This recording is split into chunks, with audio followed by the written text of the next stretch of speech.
नमस्कार दोस्तों, स्वागत है आप लोगों का एक और नए वीडियो में। क्या आप लोगों ने कभी धरती को लहराते हुए देखा है? अगर नहीं देखा है तो कोई बात नहीं, आज की वीडियो में हम उसी बारे में बात करेंगे। आज की वीडियो में हम बात करेंगे अर्थक्वेक के बारे में और जानेंगे कि अर्थक्वेक क्यों आता है, पृथ्वी पर अर्थक्वेक कब से आ रहे हैं, अर्थक्वेक आखिर होता क्या है और क्या डायनासोर के टाइम में भी अर्थक्वेक आते थे, सबसे ज़्यादा अर्थक्वेक कहाँ पर आते हैं और क्यों आते हैं, इनका पता कैसे लगाया जाता है, और क्या केवल पृथ्वी पर ही भूकंप आते हैं या दूसरे ग्रहों पर भी। तो इस वीडियो के अंत तक बने रहिए, आपको इन सभी सवालों के जवाब मिल जाएंगे। तो सबसे पहले ये समझते हैं कि अर्थक्वेक आखिर होता क्या है, उसे अर्थक्वेक कहते हैं। अब बात करते हैं कि पृथ्वी पर अर्थक्वेक कब से हो रहे हैं। तो पृथ्वी पर अर्थक्वेक, तो क्या डायनासोर के टाइम में भी अर्थक्वेक होते थे? अब सवाल आता है कि अर्थक्वेक आता क्यों है। तो ये समझने के लिए हमें पृथ्वी की आंतरिक संरचना को समझना होगा।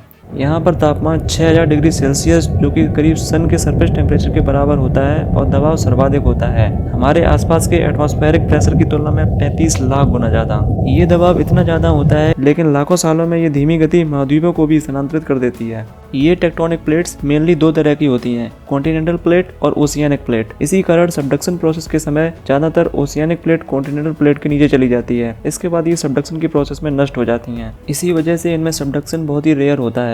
7 मेजर प्लेट्स कुछ इस तरह हैं और जिस जगह वो अलग हो रही होती हैं उस जगह को डाइवर्जेंट बाउंड्री कहते हैं। मिड अटलांटिक रिज इसका एक रियल एग्जांपल है।